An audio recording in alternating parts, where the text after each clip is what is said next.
How much would you pay to watch ABC's iView? And can Google really claim 5 billion more users?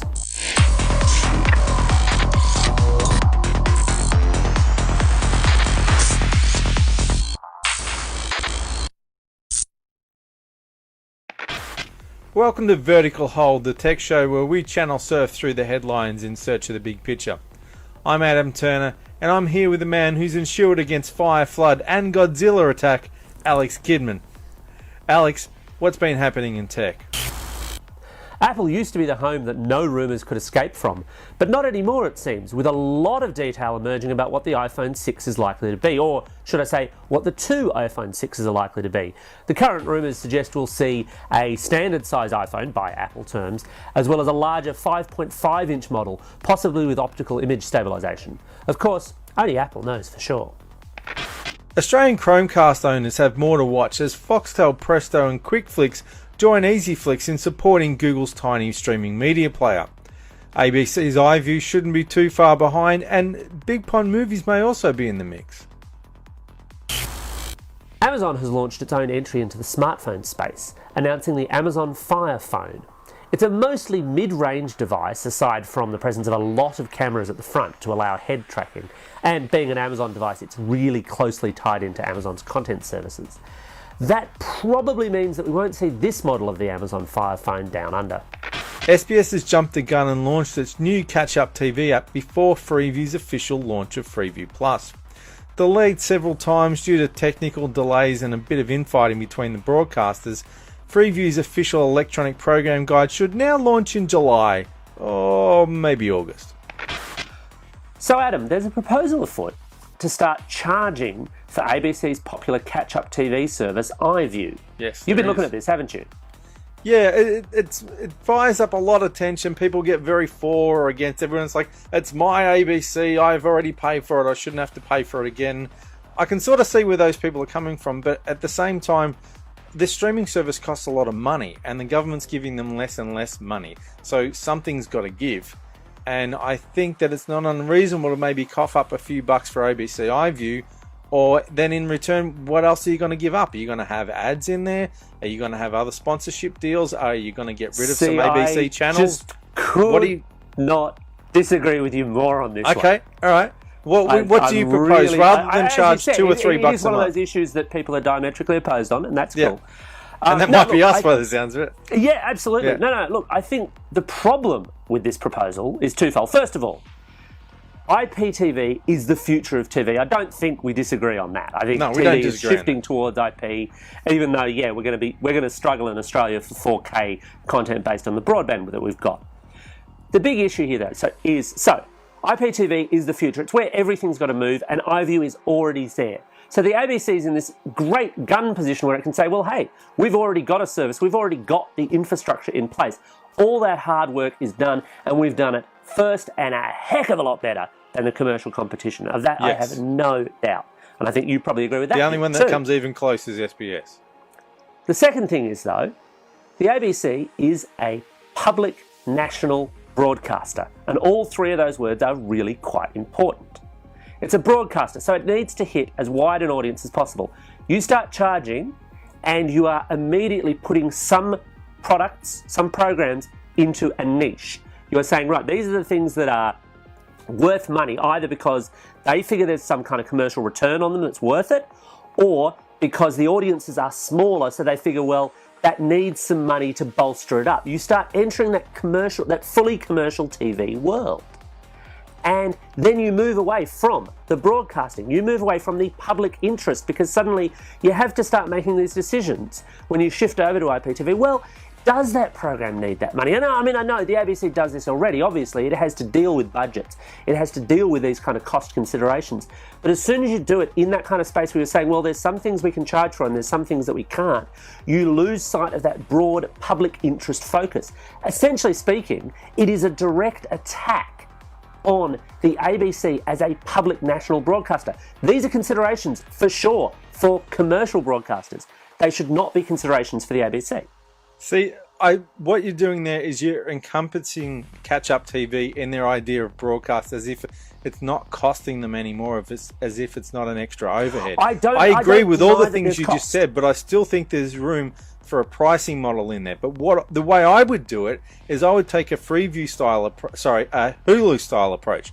Hulu has a basic free service. There are certain things you can always watch on Hulu and not have to pay for it. But then if you pay a couple of bucks a month, you get access to the larger archive. I would do a similar thing with iView. I would we'll say everything in the last 7 days free. I would always make sure that public interest things, news, current affairs, that kind of stuff does not fall behind the paywall. But going back beyond that, for example, if you go to iView right now, Archer is on there. I love Archer more than anybody, right? But I don't really need to watch that for free. If I want to get my Archer fix, it wouldn't kill me to pay $1 or $2 for that. I just think there is wriggle room there. I understand your point, but if something's got to give, if it's not this, well, okay, we're going to get rid of the radio channels or the digital radio channels. I think that there is a certain part of it you could put aside, and if you made sure you left the essential things outside the paywall, like your news, your 7:30 report, all that kind of stuff. This is exactly my point, Adam. This is exactly my point. Who decides what's essential when it comes to the ABC? Someone's always making those, but someone's making those decisions anyway. That whether or not we do this, that decision's being made all the time. But those decisions are made when a program is made. When you get to that broadcast area, it's there, it's available. They are a public national broadcaster.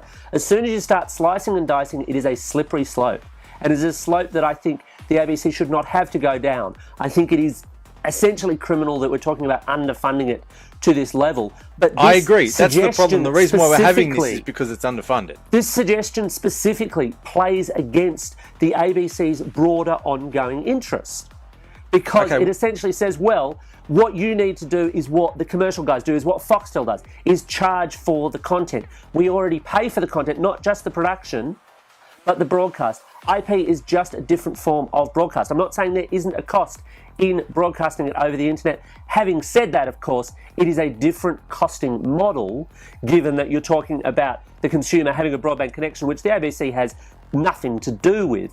Okay, so in your world, we start charging for iView for, like, that's more than a week old or whatever. Yeah. How much do you charge? What's a fair going price that people will pay? Because if they don't pay, remember, the whole thing under your model does kind of fall over, doesn't it?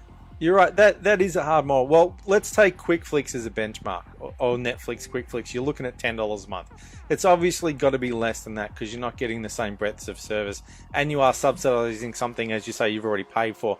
I reckon we'll say $2.99 a month, or round it off, and $30 a year. I don't think that's unreasonable. If you're watching more than 1 or 2 shows on iView a week, I don't think you should feel hard done by coughing up $2.99 a month. Yeah, but if it's $3 a month, for God's sake, add that to my tax bill. Well, I don't know. I don't know how much that would up to. But you could add it to your tax bill, but it won't get to the ABC. That's the problem. This way, at least you know where the money's going. We're back to the. Yeah. Again, we're back to. We could buy one. We could buy one less fighter jet. At $3 a month, it does become that almost kind of arbitrary. Why are they doing it?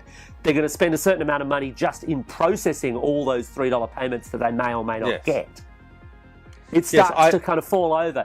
If you creep it up a bit higher, as you say, it starts to become this problem of, oh, well, some people pay it, some people won't. Suddenly the whole service falls over. It's fundamentally, it's a bad, and if I forgot to mention it, bad idea. I think what we can agree on here is that we're arguing about imperfect solutions to a problem that really shouldn't occur, that really shouldn't exist in the first place.